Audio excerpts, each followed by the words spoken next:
Pursuant to Committee Rule 9G, the witnesses will please stand and raise their right hand. Do you solemnly swear or affirm that the testimony that you're about to give is the truth, the whole truth, and the nothing but the truth, so help you God?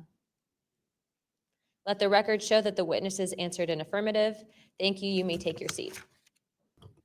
I am pleased to welcome the panel of witnesses for today's hearing. Next, I would like to recognize the gentlewoman from Nevada, Representative Titus. Thank you very much, Madam Chairman, ranking members, for allowing me to sit with you on this panel today. I'm honored to be able to introduce a witness here who is from my district, George Knapp, who has been the definitive expert and reporter on this topic that you're exploring today, UAPs or UFOs. George is a longtime friend, I'll say that up front, but a very respected journalist and a recognized expert in this field nationally and internationally. Just a little something about George. He came to Las Vegas in 1979 and joined KLS television station as a general assignment reporter in 1981. Since 1995, he's been the chief investigative reporter for that channel. He also hosts a national radio show you can listen to on Coast to Coast AM, which covers many of the paranormal topics that y'all are discussing. Over the years, George has been, as I said, recognized for his work. He's been honored with the Peabody Award, the DuPont Award, the Edward Murrow Award, and 27 different regional Emmys for his investigative reporting. Indeed, he has told Nevada's story with clarity, with objectivity, and with integrity. So I know that his testimony today is going to be of great interest and value to this committee. So thank you very much. I now recognize Mr. Knapp for his opening statement. Good morning, Chairwoman Luna, Ranking Member, Ms. Crockett, and members of the task force. And Dina Titus, I just knew we were going to get you involved in this topic at one point. Great to see you here. I'm George Knapp, Chief Investigative Reporter at KLES TV in Las Vegas. I began my pursuit of this weird mystery way back in 1987. And for 38 years, I've always approached this as a news story. It's not a matter of faith or belief. To me, it's a story, and it's an important one. I'm proud to be here alongside these witnesses today, men who have seen strange things and stepped forward to tell the world about it. Whistleblowers and witnesses who step up are routinely insulted, belittled, or worse. They risk their reputations, their careers, their clearances, their livelihoods, and sometimes much worse than that, even their freedom. I know that one of the goals of the task force here is to figure out ways to protect whistleblowers and witnesses. And it's a tall order because so many of the things that happen to witnesses like these are extra legal. They're carried out by persons unknown, as Mr. Dave Grush, sitting up at the top of the room, knows all too well, including events in recent days that have happened to him. I want to share a couple of things that I've learned along the way on this long journey, and I submitted most of that in written form because I estimate that my statement here today would take about 4.5 hours. So I'm going to try to jump over and touch on the more important salient points.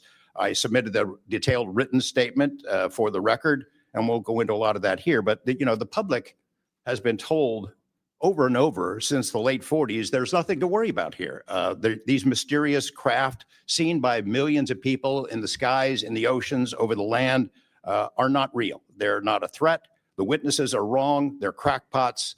Don't believe it. That changed for me. What got me hooked is the paper trail.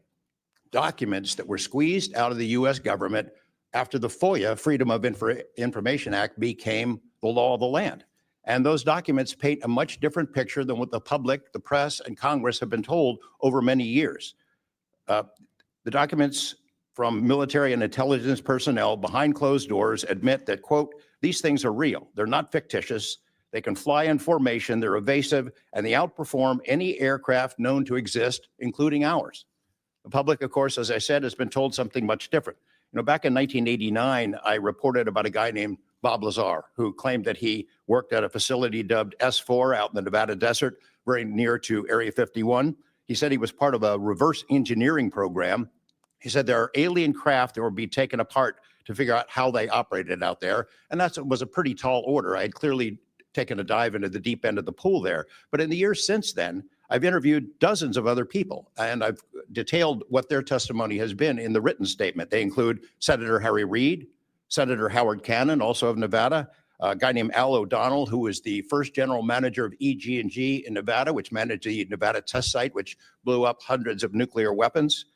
There's a guy named Dr. James Lakatsky, who was a career scientist with the Defense Intelligence Agency, who was the guy who initiated a program called AWSAP, Advanced Aerospace Weapons Systems Application Program, which is, as far as we know, the largest acknowledged UFO program ever funded by the U.S. government, which put together an amazing pile of information that members of this committee and the world, most of which have never seen. The DIA still hasn't released 95% of what was prepared by that program at a cost of millions and millions of dollars.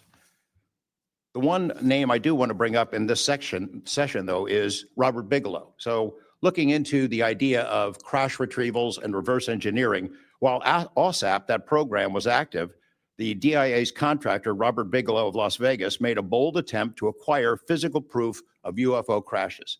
It's been widely reported and suspected that Lockheed Martin is one of the contractors, the defense contractors, that has held this stuff, stored it away in secrecy, and tried to figure out how it works. I have confirmed on the record that Robert Bigelow and a trusted colleague from AWSAP met with and negotiated with senior executives at Lockheed Martin and hammered out a deal wherein Bigelow's company, Bass, would receive a quantity of unusual material that had been stashed away and protected at a facility in California. That material was not made here. I want to move on now to the Russia files, because that was going to be sort of the central impetus of what I was going to talk to you about today. Back in the early 90s, I got into Russia, met with a number of their defense officials, Ministry of Defense and others, who confirmed for me that Russia had been doing the same thing that the United States had been doing, that is, secretly studying UFOs while publicly saying something completely different. The documents and interviews that I obtained and have now shared with this task force show that the USSR launched what is almost certainly the largest UFO UAP investigation in the world. The first phase of that was an order was sent out to the entire USSR military empire that every unit, you see anything strange in the sky, a craft, an orb, something unusual, you had to gather all the evidence, collect testimony from the witnesses, look for physical evidence, and all of that information went into one program at the Ministry of Defense. Thousands and thousands of these reports came in. A lot of them were first routed to the KGB, but then back to another program that came after this collection effort called Thread 3. And Thread 3 was an analysis program. We have provided to the committee the documents of what they were trying to do. And essentially, they were trying to build their own UFOs. They were using the information from their observations and studies to try to figure out that technology. The guy who was in charge of that program, Colonel Boris Sokolov, told me that their goal was to basically develop technology that would be superior to anything we had based on what they learned from UFOs. Mr. Knapp, just in the name of time, Sure. to my understanding, did you have anything you wanted to submit for Congress to see in this committee? I have submitted those documents. Would you like to play any videos? Do you have a video that you would like to play? I don't think it's for me to play. No, that was for Alexander.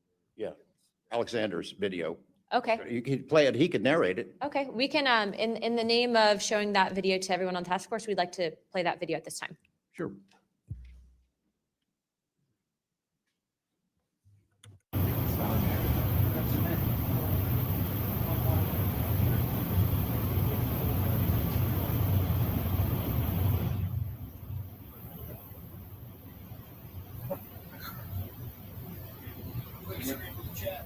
Wouldn't surprise her, tell you. You call it the VVSS team. That like 2008.